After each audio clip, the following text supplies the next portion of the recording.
Yo, what's up? Thank you for tuning in today. Thanks to Humans for bringing us in. Thanks to you for supporting the show. I'm Shane Raymer, and you're listening to That Sober Guy podcast. And today we're talking to my friend Stacey Tickner. And Stacey is a hairstylist from Sacramento, California. Her first experience with alcohol was at the age of 13, and her drinking career began at the age of 23.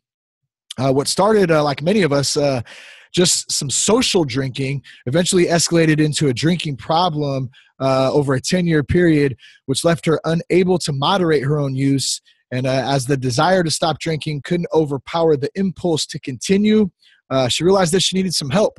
And in 2015, Stacey began to seek recovery in various forms to aid in her process towards a life free from the consequences caused by addiction to alcohol. She's found great value in listening to recovery podcasts, such as That Sober Guy. So much love on that. And many more out there. There's lots of good ones out there. And she's also began a path of implementing a Buddhist approach known as Refuge Recovery. So we're going to get to Stacey in just a minute. But first, be sure to check us out at thatsoberguy.com for past episodes and resources. You can also connect with us on Instagram at RealThatSoberGuy and on Twitter at Shane Raymer. And then we have a couple of live shows coming up I wanted to tell you about. Actually, this Saturday, December 1st at Journey Coffee in Vacaville, California. It starts at 7 p.m. We have special guest Wordsmith from Neighborhood Hope Dealer and my good homie Philip Wright joining us. And then also Shane Raymer and Mark Saratella present That Sober Guy podcast live at the Hollywood Improv. That's January 20th with special guest Darren Prince and Brandon Novak.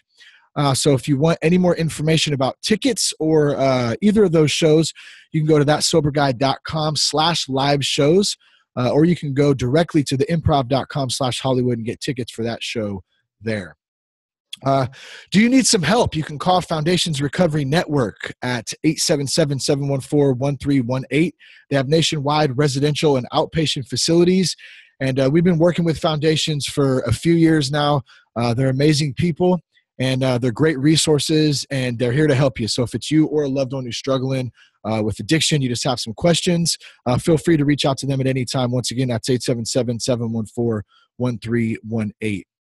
And then the last thing, we just launched the How to Navigate the First 90 Days of Sobriety podcast video course. I'm definitely excited to launch that. It took a minute to put together. It was a lot of work.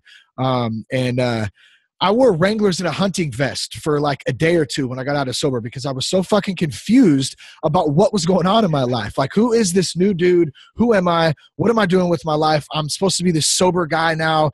And how do I go about that? And, those first 90 days were really crucial. So what we did is we put together some great content with some different personalities, some doctors to help talk about what it's like in the first 90 days and how we can help guide you through some of that process by sharing some of our own experiences.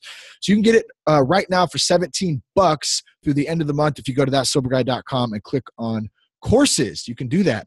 Stacey Tickner, all the way from Mexico. What's up, Stacey? Welcome to Sober Guy. How are you? Hey, Shane Raymer. Hey, I'm good. How are you? I'm doing well. It's about time. We've been kicking this can back and forth. Hey, we're going to come on this date. Like our schedules are so conflicting on the days that you're available, I'm not, and vice versa. So I'm really, really stoked that we're hooking up today. And thank you for taking some time on the tail end of your vacation to come on and talk with us today.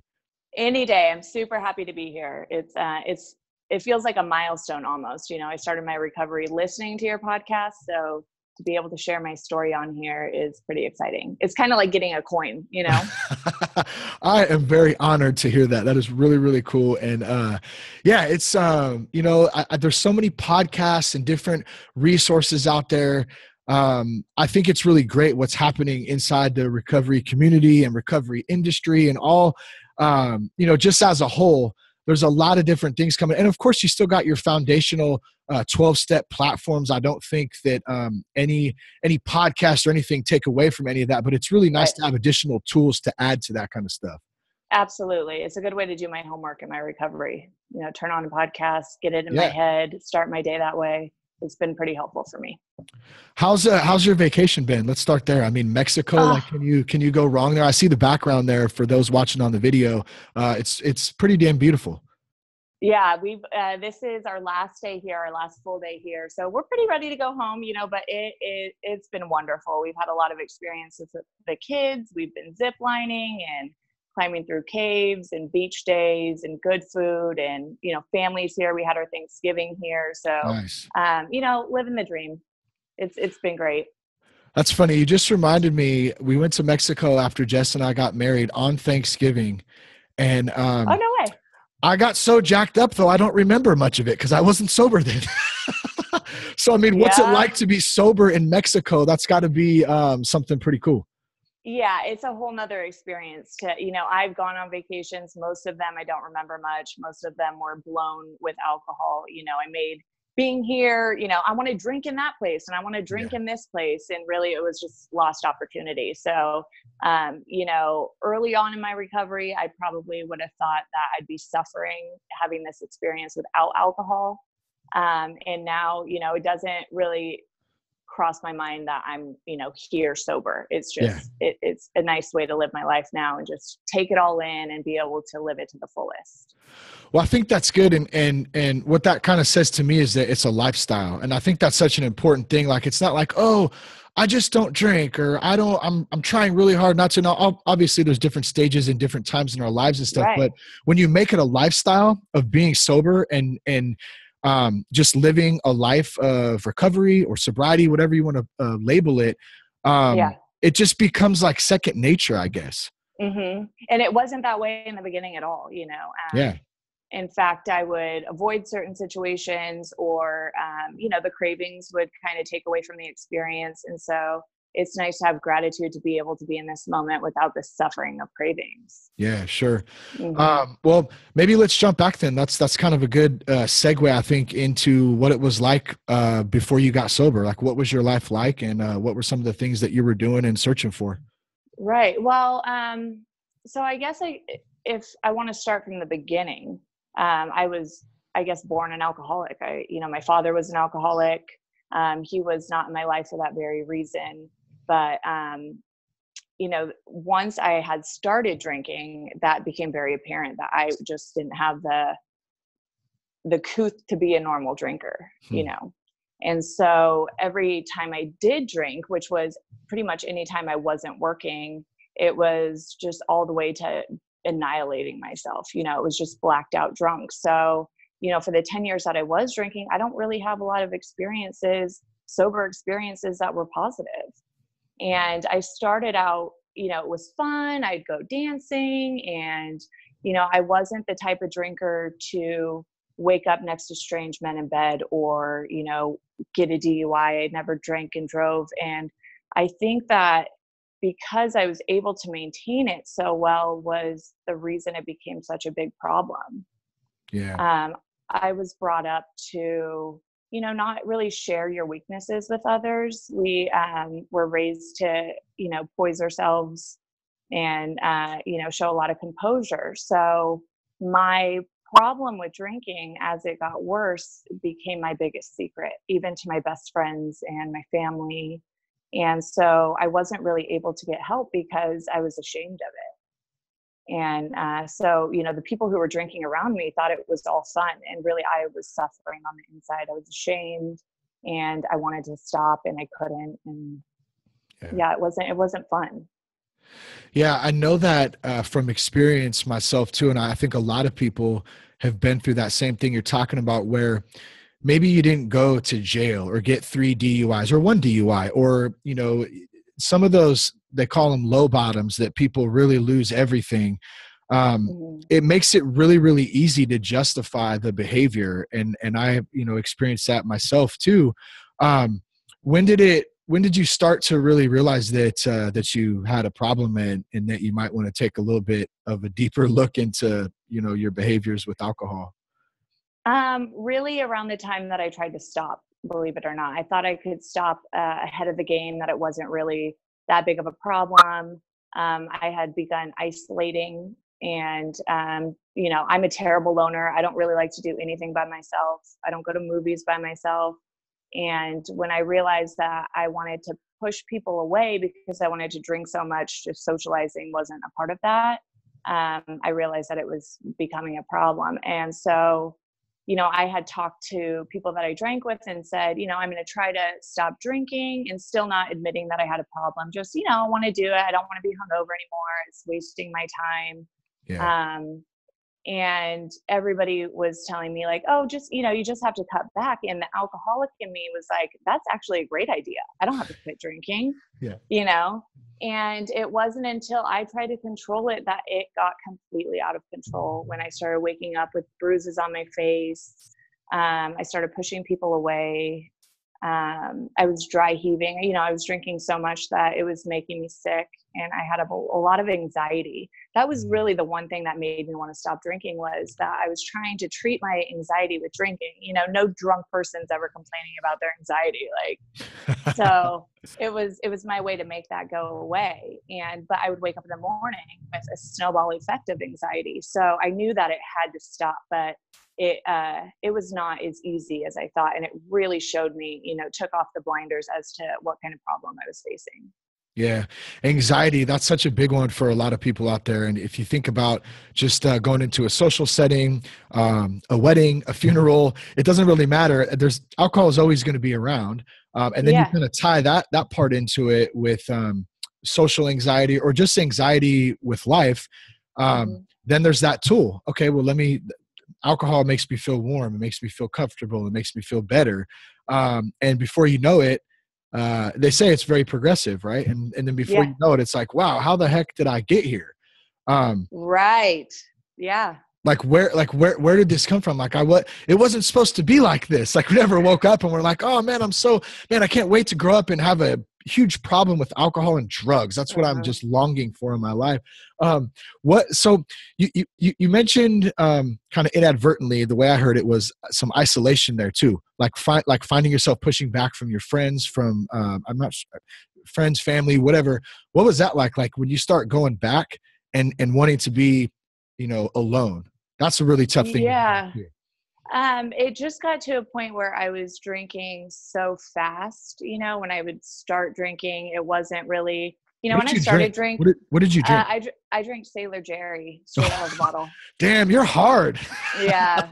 Yeah. And I would chase it with Bud Light. So it was always double fisting. And so really the isolation happened. I met Dave at probably the lowest point in my life. I had gone through a terrible grievance, which is what triggered the anxiety. I lost somebody in a murder-suicide. So, my arms were going numb. It was pretty much crippling anxiety. My knees were buckling. My hands were locking up. I was going to grievance counseling, and again, with, you don't share your problems with people. I wasn't even telling my grievance counselor that away from her room, I was treating myself with alcohol. So I had met Dave at a pretty low point in my life. I was going through divorce. I knew he was trying to get his sobriety under control, and I was falling in love with him. And really all I wanted to do was crawl inside his skin and live there.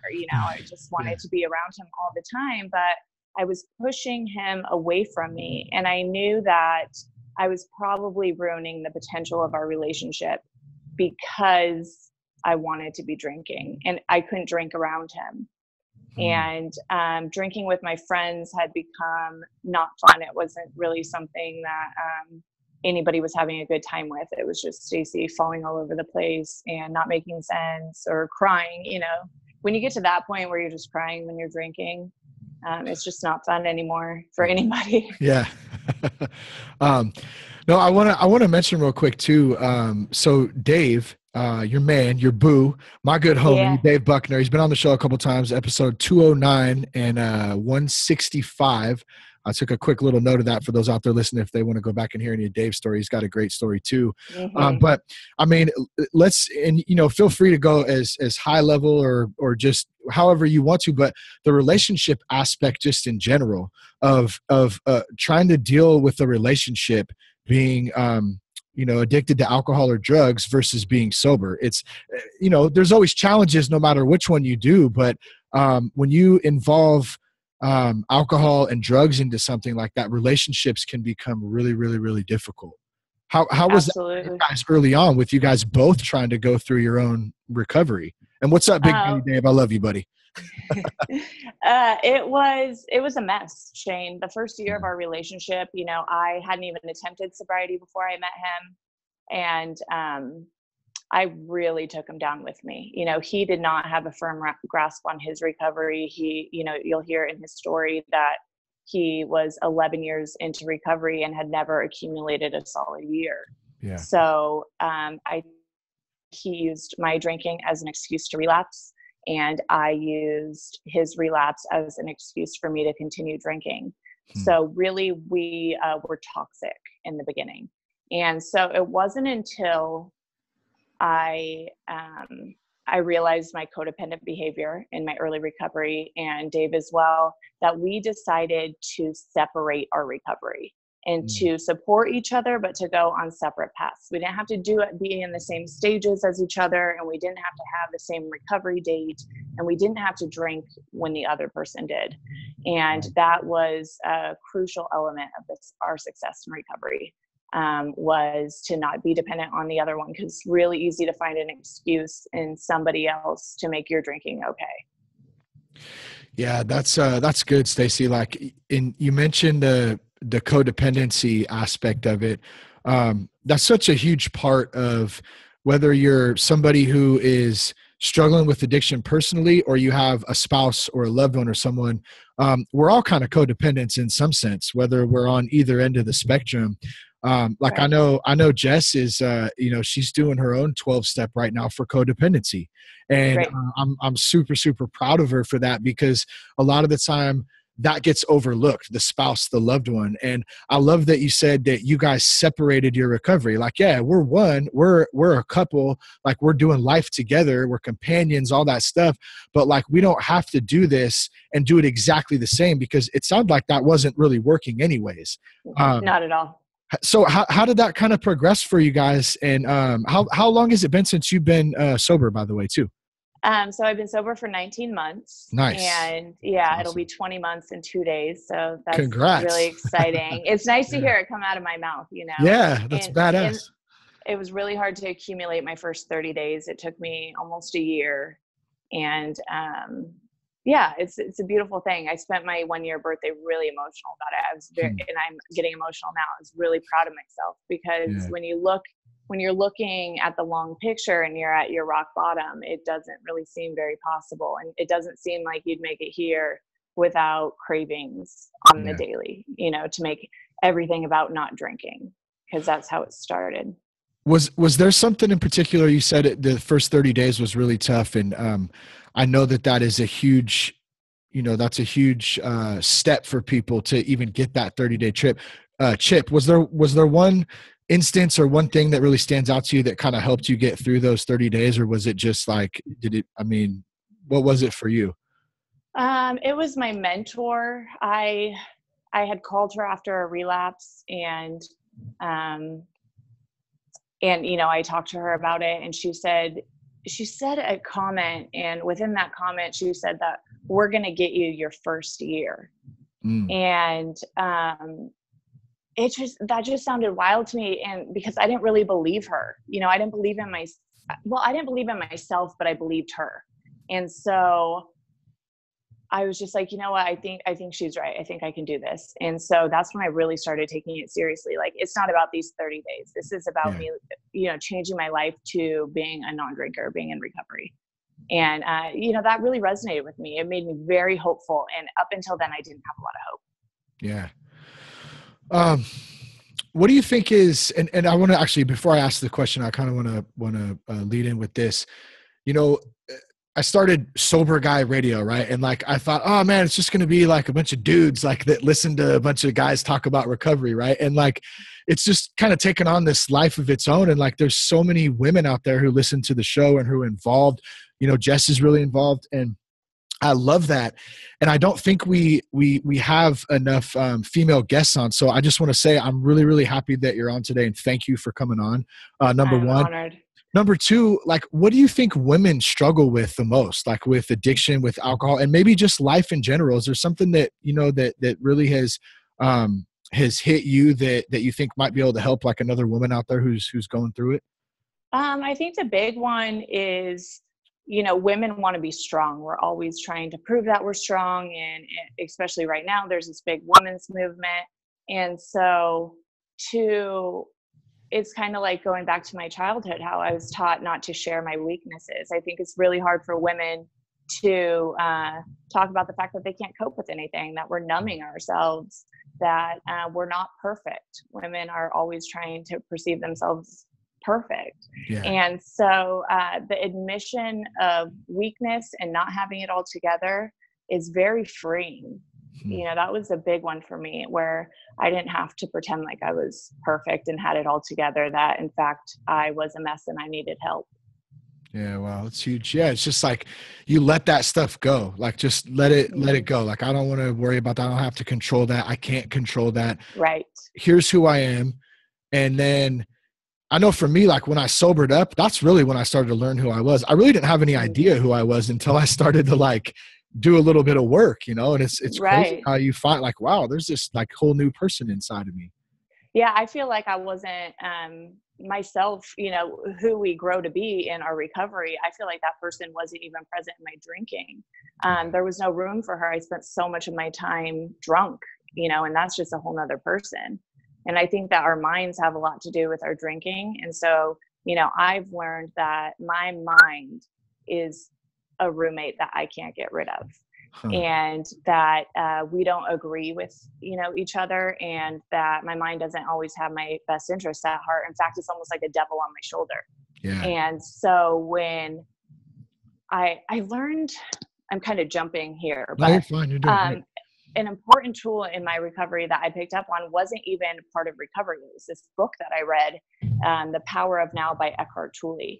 And right in the beginning of the book, it was like 23 pages in, he explains that we are separate from our mind, that our mind is separate from our being, and that what we want is different than what our minds try to convince us that we want. And I believe that lives in my mind, and that Stacey, my being, wants things completely separate from what my mind's trying to convince me of what I want. So I was able to take that and really wrap my mind around that and observe what my mind is trying to convince me of from a third party without judgment, right? Yeah. My cravings were coming in and going, you want to drink. Nobody will ever find out. You can control your drinking, right? And if I was separating those thoughts from myself, I'm like, you don't want to drink. You want to, become stronger in your recovery. And so I was able to just like allow those thoughts to come and go through that craving without feeling like it was going to run the show. I'm like, I'm just observing this happening, and it doesn't really have to happen. It's just what my mind is trying to tell me. And so, it's pretty wild. What's that book called again? I'm going to make sure I put it in the show notes. Yeah, it's The Power of Now by Eckhart Tolle. And it really changes the way that we perceive our minds and our life and what we have control over. And it's such a mind warp that they have this symbol in the book where take a break, put it down, reflect, read back, make sure you really understood what you were reading. So I still to this day haven't even completed the book, but it's a lot of people describe it as life-changing, and I can see why. Well, I love too. Like one thing I learned, and I know you and Dave both follow Refuge Recovery. Mm-hmm. And one of the things I heard Noah Levine say one time that has always stood out to me was that how he refers to his mind as the mind, because it's like a third party. And that's kind of what you're talking about a little bit. And when I started to put it into that context, it helped me understand a little bit how to deal with some of the thoughts that I had coming in, knowing that they're not connected to my heart, to my soul, to my spirit. That's not me. And it's okay to let those thoughts come in and say, okay, that's not a good thought. I probably shouldn't be thinking that right now. Whether it's a craving or whether it's just being an asshole or whatever it is. But I'm going to give myself grace on that, and I'm just going to let it slide on through. And because I know that, just like you said, that little voice up there, man, that's what had me running in circles for years out there, doing drugs and drinking. And you know what I mean? And exactly. When I finally got a little grasp of that, and I'm still continuing to learn every day, of course, it started to make a little bit of sense. Yeah.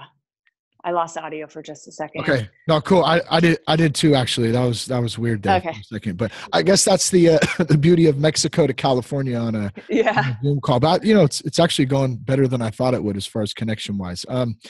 So yeah, in terms of what you were just saying, that's exactly it. You understand completely what I'm trying to say. And that's a big part of Refuge Recovery is being mindful, just observing the thoughts that come in, accepting them.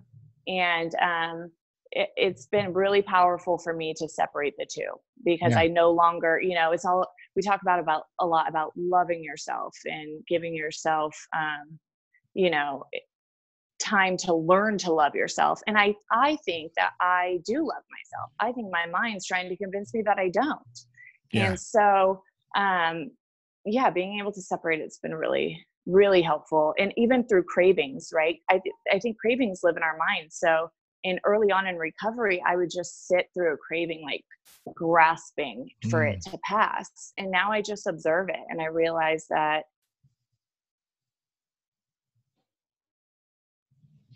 I lost you there. It's like, Stacey. There you go. Okay. You hear? Yeah, I lost you there for just a second. Go okay. Ahead. So yeah, I was just, I used to just sit through cravings and suffering and waiting for it to pass. And now I'm able to just observe them and the lies that my mind tells myself. And I'm no longer afraid that cravings are going to, take over and it's actually going to come to fruition of me drinking. It's just a moment that has to pass. Yeah. And there's a lot of tools that people use, maybe obviously you can call somebody, you can stop and take a couple of breaths, you can take a walk. There's things that can be used to help those things pass. And I think the biggest thing, at least for me, and I mentioned it a minute ago, is giving myself grace on those. Like I used to think when I first got sober, like, man, damn it, Shane, why are you having those thoughts? Like, stop, don't think that, you know what I'm saying? And that's not like healthy. Like the more that I learned and started to work like my program and stuff, I learned that like, okay, those thoughts are normal. They're going to come in, they're going to happen, but let me just let them, like I said, slide on through and give myself a little grace on them. And like you said, they pass, they end up passing. How do you have fun in recovery? I know that's a big one. Like people think, oh, I'm going to go get sober. My life's going to be all lame and boring, but man, like being sober is so rad. Like, what do you do for fun, Stacey? Everything that I do is fun in recovery, and not really anything that I did in my drinking career was fun. Yeah. So I just really want to create moments with my children that they don't forget.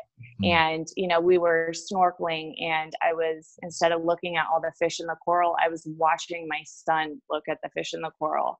And, for me, that was just everything. That was better than anything I was going to see in the water.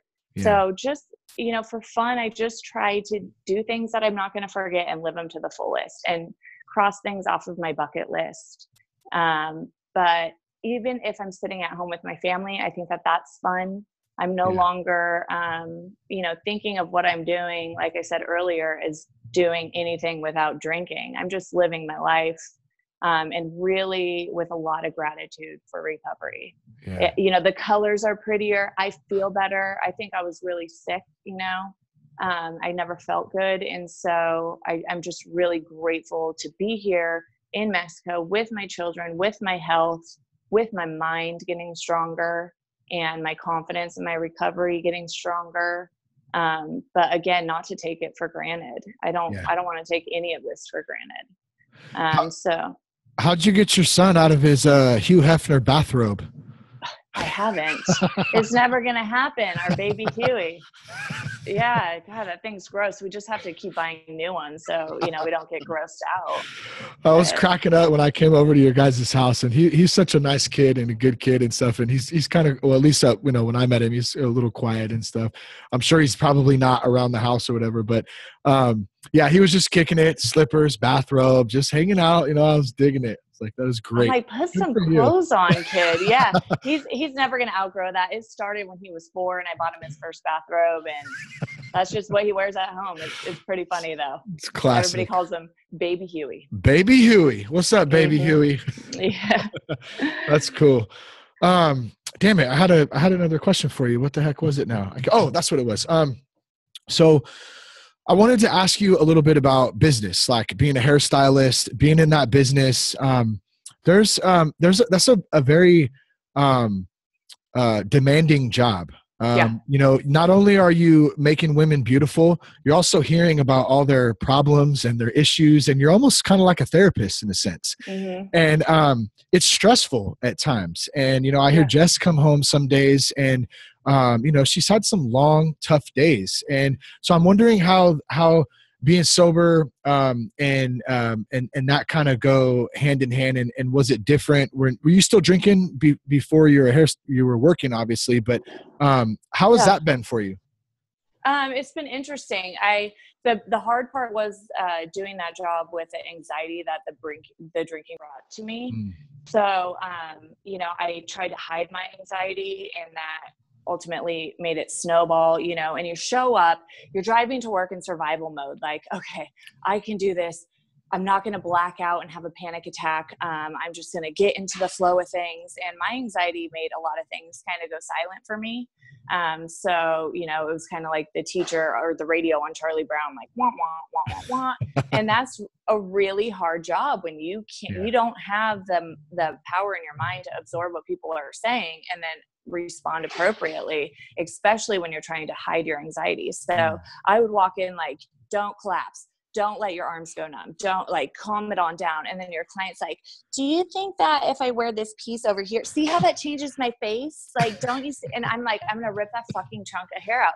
You know, when you're going through your own shit and other people are presenting petty shit as a big problem, you just don't have the mental energy for it. And so it's a really hard job to have when you're going through your own stuff. Yeah. So what I did was I started admitting that I had anxiety. I started saying, I'm sorry, I have anxiety, which was a big step for me, Shane. Yeah.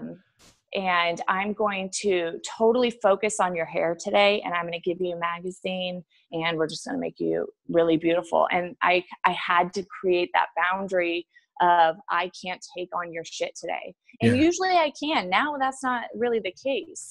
And if I'm ever having one of those days, that's what magazines are for. But I have to protect myself and my own mental health. And because people are, you know, they drop a lot of shit in your lap. Yeah. And sure. I am honored to be a person that can help them through that. But if it's at my own cost, I have to, you know, shut that down. And, you know, I started firing clients that really were too draining for me. When I would look at my book and see a client on there and start like, oh, I want this over with, I started parting ways with those clients and referring them to somebody that could take them on.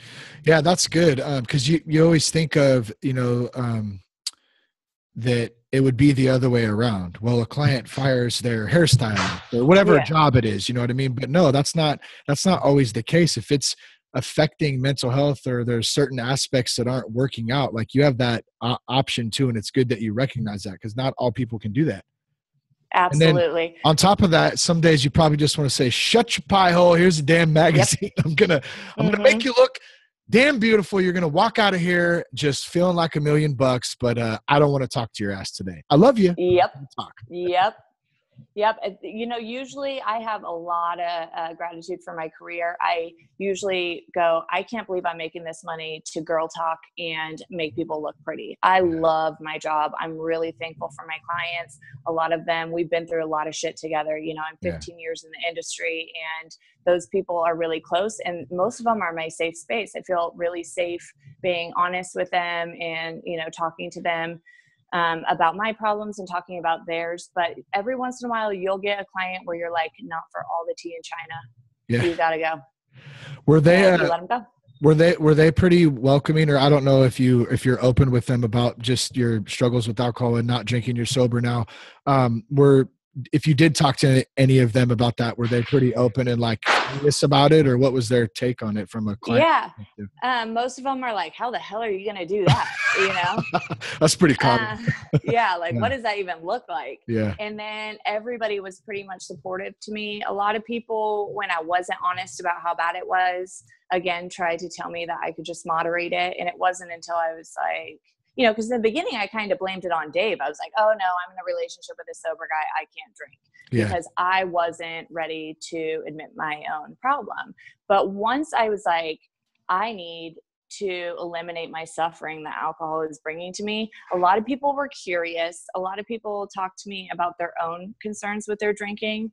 And I don't think I've lost a client over it. I don't think anybody, I was afraid that people would think I was weak and that I didn't have it all together. And therefore I wasn't worthy of, their time and their money, or trusted with their hair. And that wasn't the case at all. That was just, again, my mind trying to convince things.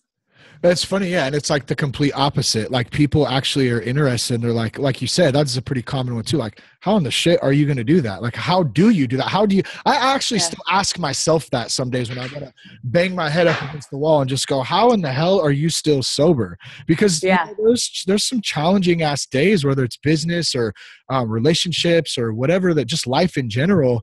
But I wouldn't change it for anything. Like, it's just it's such a better life than the life before. And I think that I can speak for everybody who's gone through addiction and alcoholism, that it's not fun. It's actually a lot more work than being sober. I think trying to figure out how I'm going to get high every day. So, oh, totally. It was ruling the show. Our addictions really take over how we're going to spend our time. They're like, no, you're drinking. Yeah. Or you're using, and it's pretty wild. How can I go to this event and make sure that I have enough substance to carry me through and not let anybody know how fucking high I am? Like, that's just like, wow, that's a lot of work to do that. What was really interesting, that reminds me, early on in recovery, I didn't know a lot about recovery. I didn't know what that path looked like or where to start. I ended up calling a hotline, and AA hotline, half drunk. Second time being drunk that day by myself. I called the AA hotline, and I called my mom and asked her to drive me to a meeting. And I sat in the meeting, and, they were there with open arms, but I knew that I had a long road ahead of me, and I didn't know where to start. And so that's where the podcast came in. I found your podcast really on, like, definitely within the first 30 days of my recovery. I think a lot sooner than that. And I started listening, and I felt like I was doing work to get like this ball rolling. But what was really interesting was, because I was like, I couldn't wrap my mind around abstinence. I had to be like, Stacey, just tone it down. See what a day sober is like. I hadn't done that for 10 years. Yeah. And so when I found the Refuge Recovery book, they have you take your inventory, and they have you elaborate on all these answers, like suffering is craving. List, talk about a situation where you craved more. And just like you were saying right now, I'd get an invitation to a baby shower, and I'd be like, I hope this is a drinking baby shower. And I hope it's like a fucking drinking baby shower, or else I'd like dodge out of there. And I was all these situations that I wanted to be a part of. I was just hoping that everybody was drinking on my level, so I didn't stand out as having a problem. Yeah, and I really navigated my life into these situations where binge drinking was the thing to do. That way there was no attention on me, but I could still socialize and drink heavily in an unhealthy amount without any judgment. We're always trying to keep people on our level, shot for shot. Take a shot with me, have a drink with me, and so even simple things like that I would hope that people would make it about drinking. Yeah, it's funny, like how everything you make it about drinking. Like you said, a baby shower, or I was saying earlier, a funeral, a birthday, a wedding. Like, is there going to be people getting jacked up there? And is that, okay, cool, then I can go. You know what I mean? And now it's like, man, take a shot by your damn self. You don't need anybody. You want to go take a shot, go ahead. Like, I don't join you, but, well, let's, we're going to wrap this thing up. We just got a couple minutes left. One last question I wanted to ask you is, and this is, and you've shared a lot today, and I really appreciate you again coming on. Yeah. I love you and Dave. Like, we definitely got to hook up soon. We've been saying like, oh yeah, me, you, or me, Dave, and you and Jess, we're going to get some stuff, and we'll do that sooner or later. But, I just wanted to kind of end with maybe one more piece for anyone out there listening. What's one thing that you think is, or maybe a couple things, whatever comes to your mind, that's so important about trying or maintaining sobriety? Number one, there's always these little phrases in AA and in recovery in general. And, we hope that when we go to a meeting, we take a couple things that resonate with us. And the one that I constantly have to remind myself of, because again, my mind's trying to convince me, like, you learn some things and now you could be a normal drinker. But I always remember that you can't unpickle a pickle. You know, I am an alcoholic. There is no healthy drinking for me. There is no normal drinking for me. And even if I'm able to have one beer and stop, I would finish that later. That would eventually turn into my old habits of drinking. So just truly understanding that abstinence is the only way that I can live my life. Abstinence from alcohol. And, you know, just not looking back. That's good. Stacey Tickner, thank you so much for coming on the show today. Thank you. Instagram, anyone you want to throw out any of those links or anything? Are you good? Yeah, I'm Stacey Tickner on Instagram. My hair page is Stacey Tickner Hair. Cool. That's me. Yeah. Yes. Thank you so much, Shane. Like I said, it's like getting a coin being on the show today. So thank you for having me. Yeah, it's awesome. Thank you. You guys have a safe rest of the trip in Mexico. Give Big Dave a big hug for me. And I will. Yeah, absolutely. Well, thank you for tuning in today. You can check us out at thatsoberguy.com. You can connect with us on Instagram at @realthatsoberguy, @Shane Ramer on Twitter. Peace, love, and respect. Keep your blood clean.